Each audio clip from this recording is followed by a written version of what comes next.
شب برات سے پہلے عبادت کا طریقہ جان لو۔ شب برات کی 6 نفل نماز کا طریقہ شب برات سے پہلے ویڈیو دیکھ لیں۔ حضرت عائشہ صدیقہ رضی اللہ تعالی عنہما فرماتی ہیں، ایک بار بسم اللہ الرحمن الرحیم۔ محترم ناظرین، شب برات کی نفل نمازیں مغرب کی نماز کے بعد 6 رکعات اس طرح پڑھیں، 70,000 بھی حاجتیں ہوں گی وہ بھی پوری ہو جائیں گی۔ مزید جاننے کے لیے ویڈیو کو مکمل دیکھیے گا۔ ناظرین، جو شب برات کی رات آتی ہے، اس رات میں مغرب کی نماز کے بعد 6 رکعات نفل نماز ادا کی جاتی۔ انہی 6 رکعات نمازوں کا مکمل طریقہ بتانے والے ہیں۔ اس ویڈیو کو دیکھنے کے بعد انشاءاللہ عز و جل کوئی دوسری ویڈیو دیکھنے کی آپ کو حاجت یا ضرورت نہیں ہوگی۔ مکمل طریقہ بتانے والے ہیں ناظرین، ام المؤمنین حضرت عائشہ صدیقہ رضی اللہ تعالی عنہا فرماتی ہیں، رسول کریم صلی اللہ علیہ وآلہ وسلم میرے ہاں تشریف فرما تھے۔ رات کو آپ صلی اللہ علیہ وآلہ وسلم میرے حجرے سے نکلے، میں بھی آپ صلی اللہ علیہ وآلہ وسلم کے پیچھے نکلی، مگر میں نے آپ کو جنت البقیع میں پایا۔ وہاں آپ مومن مردوں اور مومن عورتوں اور شہداء کی بخشش کے لیے استغفار فرما رہے تھے، تو میں نے عرض کیا، یا رسول اللہ، آپ تو اللہ کے کام میں لگے ہیں اور میں دنیاوی حاجت میں ہوں۔ پھر رسول کریم صلی اللہ علیہ وآلہ وسلم تشریف لائے اور فرمایا، اے عائشہ، میرے پاس جبرائیل حاضر ہوئے اور عرض کیا، 15ویں رات ہے، اس رات اللہ بنی کلب کی بکریوں کے بالوں کی تعداد کے برابر جہنم سے لوگوں کو آزاد فرماتا ہے، مگر اس رات اللہ مشرک، کینہ رکھنے والا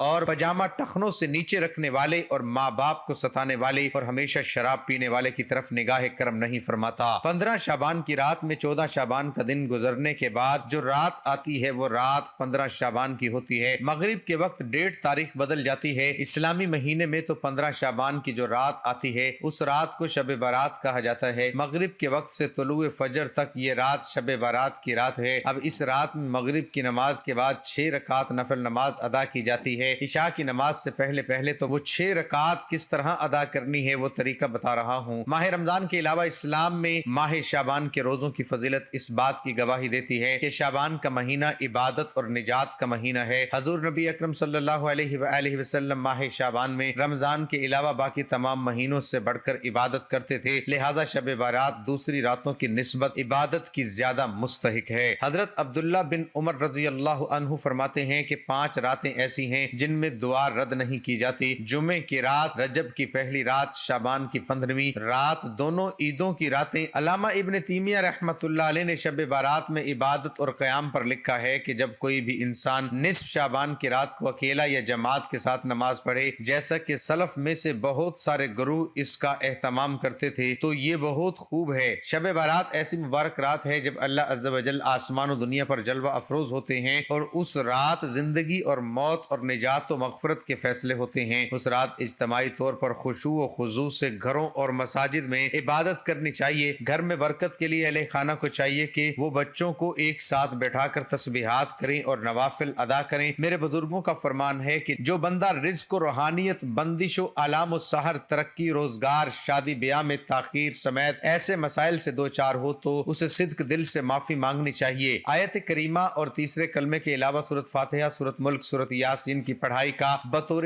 خاص اہتمام کرے۔ نماز تہجد ادا کرنے کے بعد سر بسجود ہو کر استغفر اللہ بکثرت پڑھے، دست دعا اٹھا کر آنسوؤں سے تطہیر قلب کرے اور امید رکھے کہ اس رات اللہ کریم اس پر اپنی رحمت کا نزول فرمائیں گے، دل کی مرادیں پوری ہوں گی۔ شعبان کی 15ویں شب برات کہلاتی ہے، یعنی وہ رات جس میں مخلوق کو گناہوں سے بری کر دیا جاتا ہے۔ تقریباً 10 صحابہ کرام رضوان اللہ تعالی علیہم اجمعین سے اس رات کے متعلق احادیث منقول ہے۔ حضرت عائشہ رضی اللہ عنہما فرماتی ہیں کہ شعبان کی 15ویں شب کو میں نے نبی کریم صلی اللہ علیہ وآلہ وسلم کو اپنی آرام گاہ پر موجود نہ پایا، تو تلاش میں نکلی، دیکھا آپ جنت البقیع کے قبرستان میں ہیں۔ پھر مجھ سے فرمایا کہ آج شعبان کی 15ویں رات ہے، اس رات میں اللہ تعالیٰ آسمان و دنیا پر نزول فرماتا ہے اور قبیلہ بنی کلب کی بکریوں کے بالوں کی تعداد سے بھی زیادہ گناہ گاروں کی بخشش فرماتا ہے۔ دوسری حدیث میں ہے، اس رات میں اس سال پیدا ہونے والے ہر بچے کا نام لکھ دیا جاتا ہے، اس رات میں اس سال مرنے والے ہر آدمی کا نام لکھ لیا جاتا ہے، اس رات میں تمہارے اعمال اٹھائے جاتے ہیں اور تمہارا رزق اتارا جاتا ہے۔ اسی طرح ایک روایت میں ہے کہ اس رات میں تمام مخلوق کی مغفرت کر دی جاتی ہے سوائے 7 اشخاص کے، وہ یہ ہیں: مشرک، والدین کا نافرمان، کینہ، شرابی، قاتل، شلوار ٹخنوں سے نیچے لٹکانے والا اور چغل خور، اور 7 افراد کی اس عظیم رات میں بھی مغفرت نہیں ہوتی جب تک یہ اپنے جرائم سے توبہ نہ کر لیں۔ حضرت حضرت علی رضی اللہ عنہ سے ایک روایت میں منقول ہے کہ اس رات میں عبادت کیا کرو اور دن میں روزہ رکھا کرو، اس رات میں سورج غروب ہوتے ہی اللہ تعالیٰ اپنے بندوں کی طرف متوجہ ہوتے ہیں اور اعلان ہوتا ہے کون ہے جو گناہوں کی بخشش کروائے، کون ہے جو رزق میں وسعت طلب کرے، کون مصیبت زدہ ہے جو مصیبت سے چھٹکارا حاصل کرنا چاہتا ہو۔ ان احادیث کریمہ اور صحابہ کرام رضی اللہ عنہ اور بزرگان دین رحمت اللہ علیہ کے عمل سے یہ ثابت ہوتا ہے کہ اس رات میں 3 کام کرنے ہیں۔ قبرستان جا کر مردوں کے لیے ایصال ثواب اور مغفرت کی دعا کی جائے، لیکن یاد رہے کہ نبی کریم صلی اللہ علیہ وآلہ وسلم سے ساری حیات مبارکہ میں صرف ایک مرتبہ شب برات میں جنت البقیع جانا ثابت ہے۔ اس لیے اگر کوئی شخص زندگی میں ایک مرتبہ بھی اتباع سنت کی نیت سے چلا جائے تو اجر و ثواب کا باعث ہے، لیکن پھول پتیاں، چادر چڑھاوے اور چراغاں کا اہتمام کرنا اور ہر سال جانے کو لازم سمجھنا، اس کو شب برات کے ارکان میں داخل کرنا، یہ ٹھیک نہیں ہے۔ جو چیزیں نبی کریم صلی اللہ علیہ وآلہ وسلم سے جس درجے میں ثابت ہیں اس کو اسی درجے میں رکھنا چاہیے، اس کا نام اتباع اور دین ہے۔ اس رات میں نوافل تلاوت، ذکر و اذکار کا اہتمام کرنا، اس بارے میں یہ واضح رہے کہ نفل ایک ایسی عبادت ہے جس میں تنہائی مطلوب ہے، یہ خلوت کی عبادت ہے، اس کے ذریعے انسان اللہ کا قرب حاصل کرتا ہے، لہٰذا نوافل وغیرہ تنہائی میں اپنے گھر میں ادا کر کے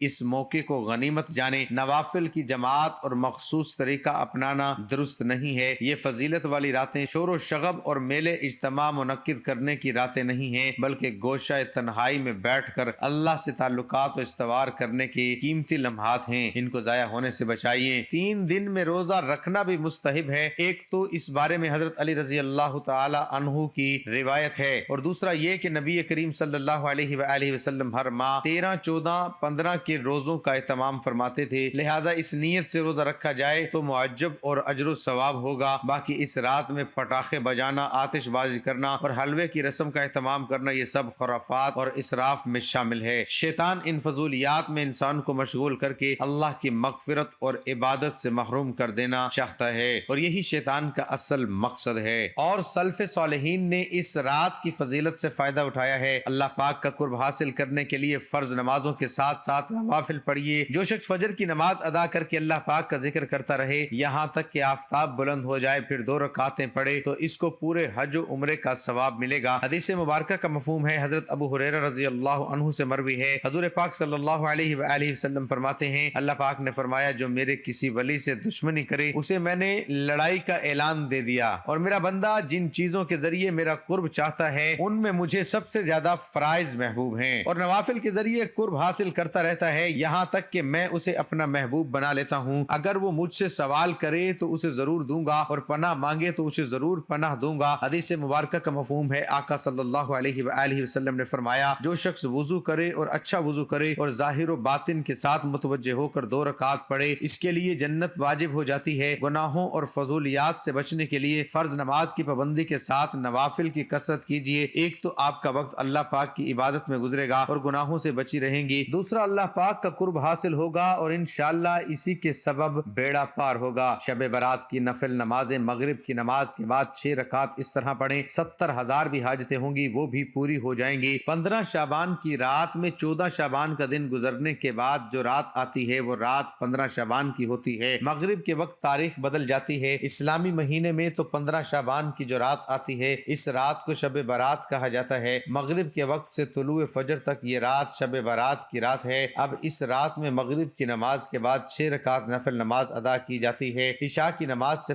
پہلے تو وہ 6 رکعت کس طرح سے ادا کرنی ہے وہ طریقہ جان لیجئے۔ سب سے پہلے آپ مغرب کی نماز ادا کریں کیونکہ وہ فرض نماز ہے، فرض نماز کے ساتھ ساتھ سنتیں ادا کریں، نوافل ادا کریں۔ یہ سب ادا کرنے کے بعد آپ اطمینان اور سکون کے ساتھ کھڑے ہونے کے بعد 6 رکعت نفل نماز آپ کو ادا کرنی ہے، وہ بھی 2 رکعت کر کے ادا کرنی ہے۔ 2 رکعت نفل پڑھنے ہیں، پھر سلام پھرنا ہے، پھر 2 رکعت پڑھیں، پھر سلام پھرنا، پھر 2 رکعت پڑھیں، پھر سلام پھرنا ہے۔ 2 رکعت کر کے 3 مرتبہ میں 6 رکعت ادا کریں۔ سب سے پہلے آپ کو 2 رکعت نفل نماز کی نیت کرنی ہے۔ نیت آپ جس طرح دوسری نمازوں میں کرتے ہیں نفل نمازوں میں اسی طرح سے آپ کو نیت کرنی ہے۔ بس ذہن میں ایک خیال لانا ہے کہ ان دونوں رکعتوں کے وسیلے سے صدقے سے اللہ تبارک و تعالی میری عمر میں فراخی فرمائے، میری عمر میں برکت فرمائے، میری عمر دراز کرے، یہ ذہن میں رکھیں، یعنی عمر درازی کے لیے آپ یہ نماز ادا کر رہے ہیں۔ نیت باندھنے کے بعد دوسری نمازوں میں جس طرح آپ سورۃ فاتحہ یعنی الحمدللہ رب العالمین کو پڑھتے ہیں اسی اسی طرح کوئی صورت ملائیے، رکوع کرنے کے بعد سمیع اللہ لمن حمیدہ کہہ کے ٹھہریے، پھر سجدے میں جائیے، اللہ اکبر کہہ کے 2 سجدے کریں، 2 سجدے کرنے کے بعد کھڑے ہو جائیں، پھر دوسری رکعت میں بھی اسی طرح سے 1 مرتبہ سورۃ فاتحہ، اس کے بعد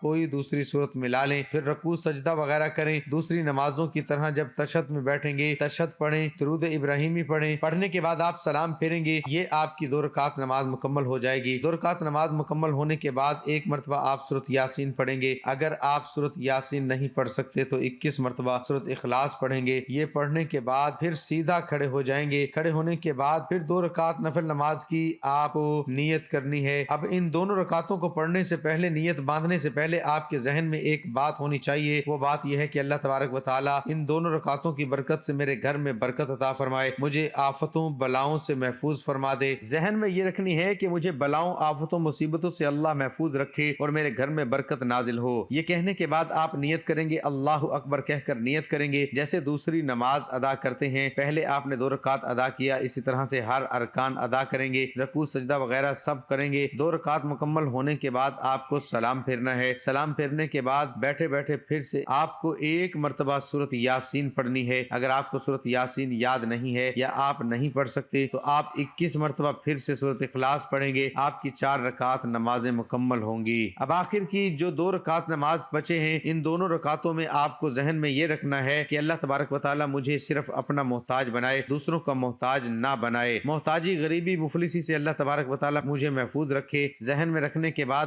آپ نیت کریں گے، پہلے کی طرح نیت کی، میں نے 2 رکعت نفل نماز کی، منہ میرا کعبہ شریف کی طرف، اللہ اکبر۔ یہ کہنے کے بعد آپ پہلے نمازوں کی طرح یہ بھی ادا کر لیں گے، ویسے ہی یہ دونوں رکعت ادا کریں گے، سلام پھیریں گے۔ پھر سے آپ کو ایک سورۃ یاسین یاد ہے تو پڑھ لیں، اگر سورۃ یاسین یاد نہیں تو سورۃ اخلاص 21 مرتبہ پڑھ لیں۔ اب آپ کی 6 رکعت نماز مکمل ہو گئی۔ یہ 6 رکعت نماز مکمل ہونے کے بعد آپ کو دعائے نصف شعبان پڑھنی ہے۔ اگر آپ کو دعائے نصف شعبان یاد نہیں ہے تو آپ سن بھی سکتے ہیں اور پڑھ بھی سکتے ہیں۔ دعائے نصف شعبان پڑھنے کے بعد آپ دعا کریں گے اور دعا میں ان 3 چیزوں کے بارے میں ذکر کریں گے کہ یا رب العالمین، ان نمازوں کی برکت سے، شب برات کی برکت سے مجھے عمر دراز عطا فرما، میری عمر میں برکت عطا فرما۔ اس کے بعد دعا کریں گے یا الہ العالمین، ان 6 رکعت نفل نمازوں کی برکت سے میرے گھر میں برکت نازل فرما اور مجھے آفتوں، بلاؤں اور تمام مصیبتوں سے محفوظ فرما۔ اس کے بعد یہ دعا کریں گے ان نمازوں کی برکت سے مجھے محتاجی، غریبی، مفلسی سے محفوظ فرما۔ اس کے بعد جو بھی آپ کے ذہن میں، دل میں ہے، دعا اللہ تعالیٰ سے مانگے، انشاءاللہ ان نمازوں کی برکت سے آپ کی تمام حاجتیں بھی پوری ہوں گی اور اللہ تبارک و تعالیٰ آپ پر رحم و کرم بھی فرمائے گا، برکتیں بھی نازل فرمائے گا۔ دعا ہے کہ اللہ تعالیٰ ہم اس رات عبادت کرنے کی توفیق عطا فرمائے اور اپنی بارگاہ الہی میں منظور فرمائے، آمین ثم آمین۔ ناظرین، کمنٹ باکس میں اللہ تعالیٰ کے 99 ناموں میں سے